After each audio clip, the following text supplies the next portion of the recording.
Hello and welcome to another edition of Karabi Cooking.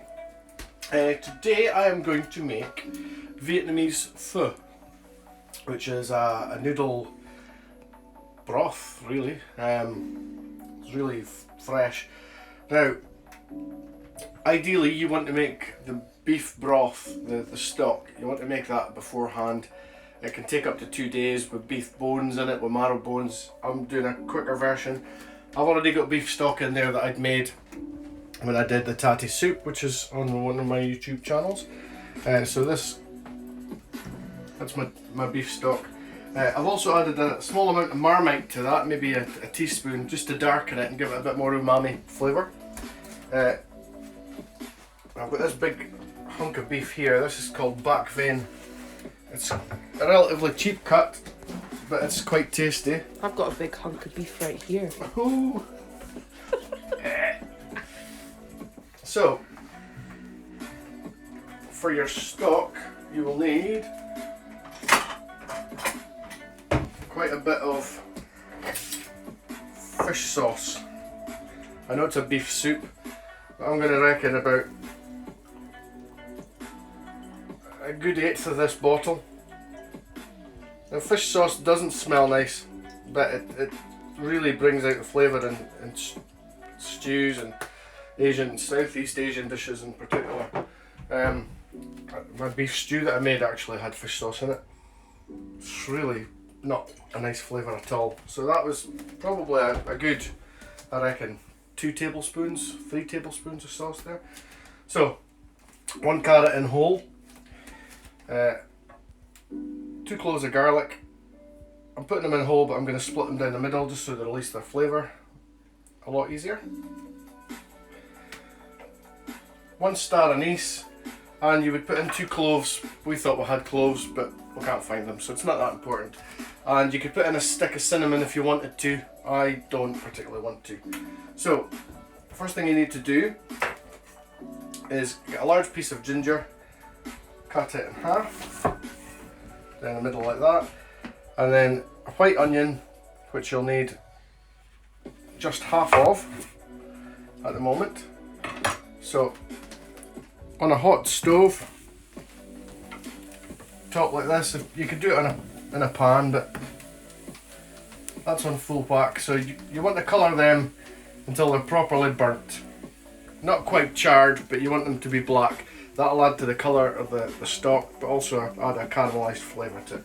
So we'll come back once that's done. That should be about 4 minutes. Right. So there you go, properly burnt. Get them into your stock.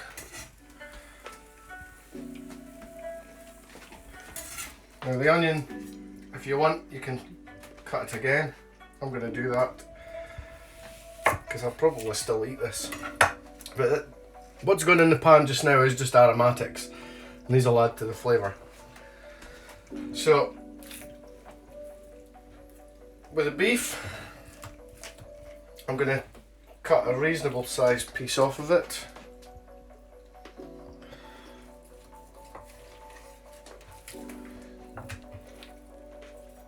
Not going to season the beef. The reason that we don't season the beef is when you boil beef to start off with, if you put salt in the water, it tightens up the muscle. But you want a nice cheap cut of beef that's going to have this sort of collagen through it, and that'll help gelatinize the stock. So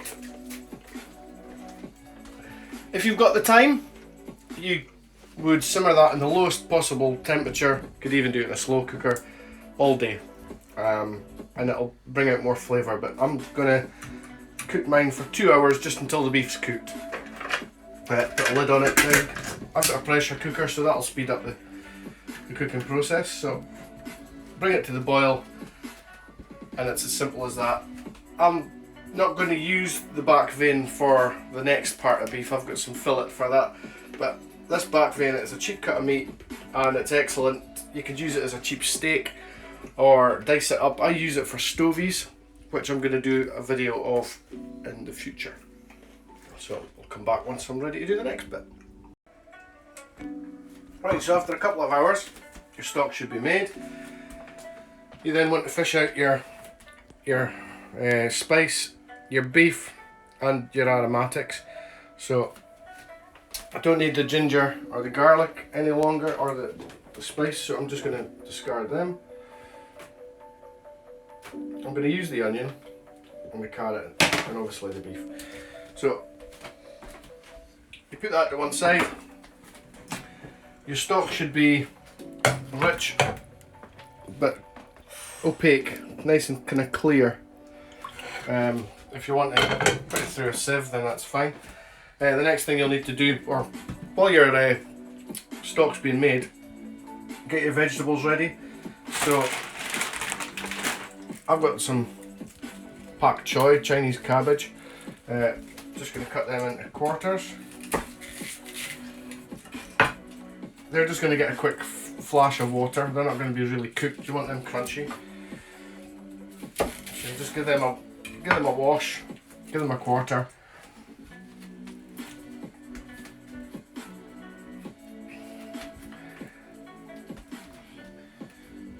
So that half onion that you didn't use, you need to cut it so that you get the root out. And these are going in raw, so you want this to be really thinly sliced. So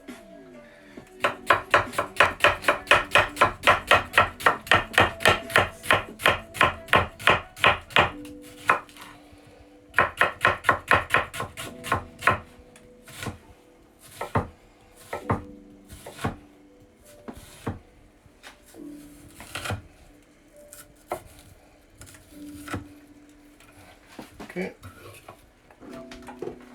I've also got a pan of boiling water on, or pan of water on to boil for my noodles. Now it's up to you to put in chilli if you want. You don't have to. I'm going to garnish mine with chilli. So again, really thin.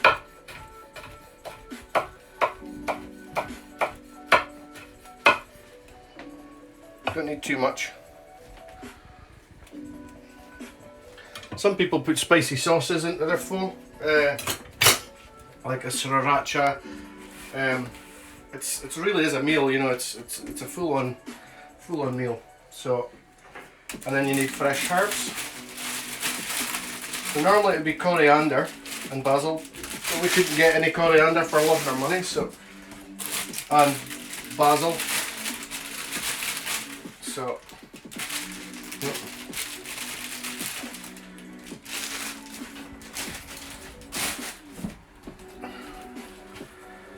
Just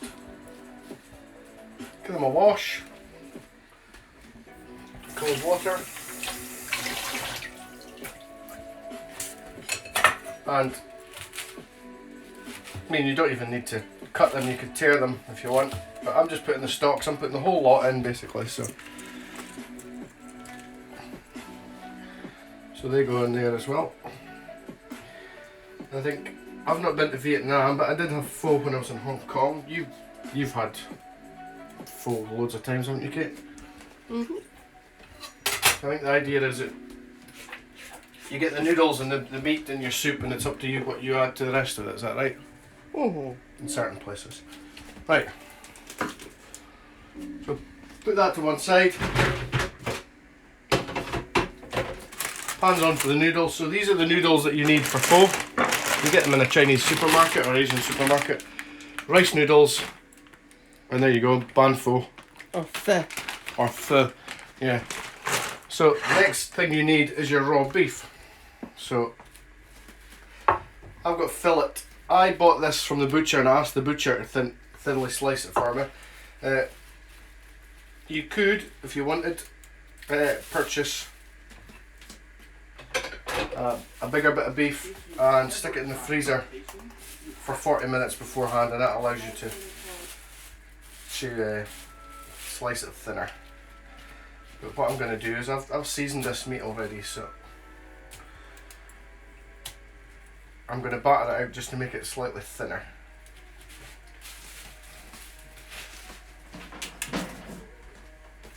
Now make sure you get good quality meat. Support your local butchers. Right. Sugar. Whoops. Sure you don't want to watch me beating my meat, but basically between two bits of plastic. This is fillet. If you were using a slightly tougher cut, then you'd need to bash your meat a bit harder. But yeah, or even just get a rolling pin out. So I'm going to do that, get the water up to temperature. My plates are in the oven warming, and we'll get up to the next stage. Right, so once you've flattened out your meat, it should be nice, thin. So I'm just going to cut it in half. There we go. So my water's boiling. So I'm quite a hungry loon. Put in a whole sleeve of noodles. Put these back. So they'll take about 2 or 3 minutes. And we'll come back with the next stage. What's that you got? Malbec. Bring it out. Malbec Reserva Privada, Valle Central, Chile. Did you get that in? Did you get that in Lidl? So it's a Lidl special. It's very nice. Right. So when your noodles are almost done, so they're done when they're done the way you want them. Turn off the heat.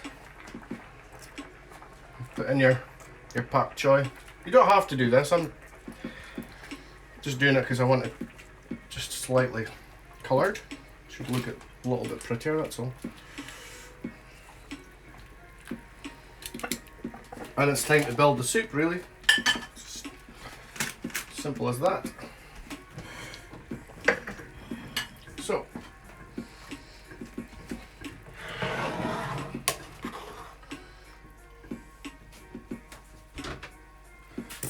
pak choy out.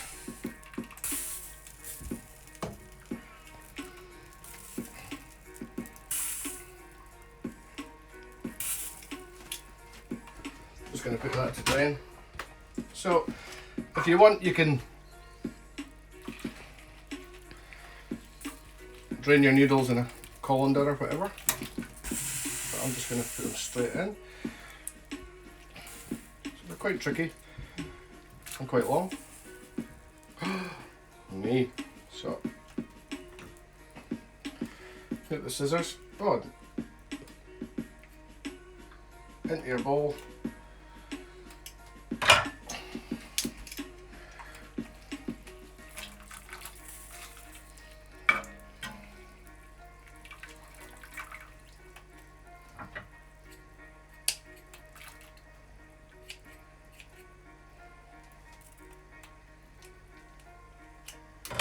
So I'll come back once I've got the noodles into the bowl, because let's face it, it's not looking too exciting at the moment. So yeah, we'll come back in a second. Right, so I'll put the noodles in the bowl and the pak choy.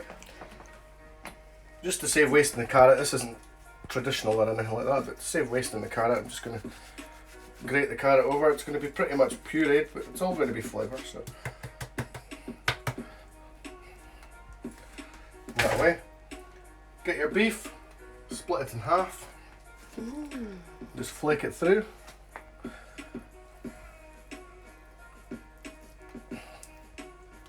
See, the collagen in the middle is turned to soft gelatine, so that goes in there. You can put these big or small chunks, it's totally up to yourself.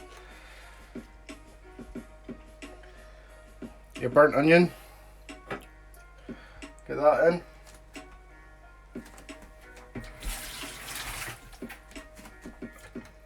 Your raw beef. Now don't worry, the broth will cook this. It's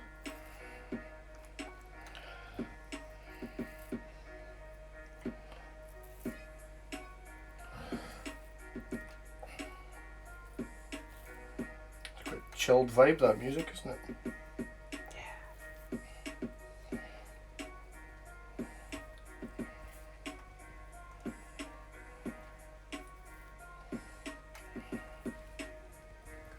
Fine. Rebel. You know me, I like raw beef.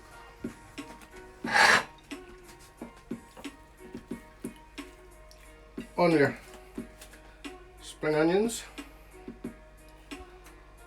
leave a little over. You want to break up the white onions a bit.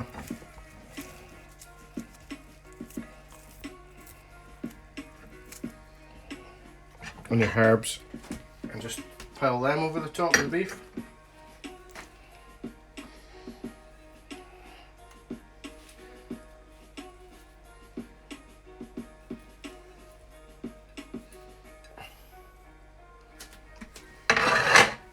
And your stock, which should be boiling. I've just taken it off the boil in a second. And you literally just pour that over the beef and the onions.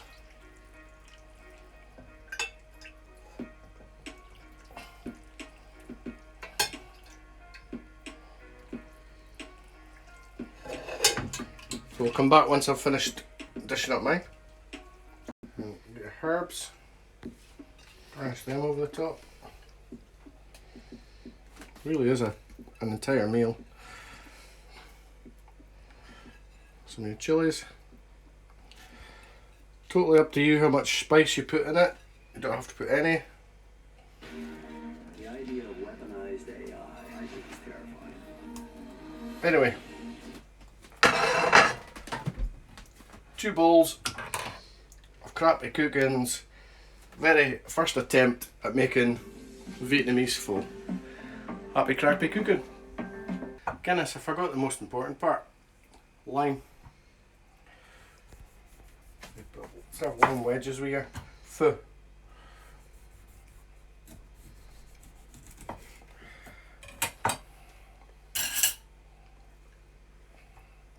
Squeeze a bit in. Over the top. Voila. And voila. And I'm going to add some head sass. And Kate's going to add some black beans and chili oil. So yeah, you can add whatever you want to it. So for the second time, happy crappy cooking. Because there are dentists that are willing to go. Come on. We have to be What's up? resistant. Come on. What's that mean? It's Vietnamese for thank you. How was it? Resisting means coming to the company, Tremendous. resisting Like the court, compared to resisting them the being us. food you've had in Vietnam?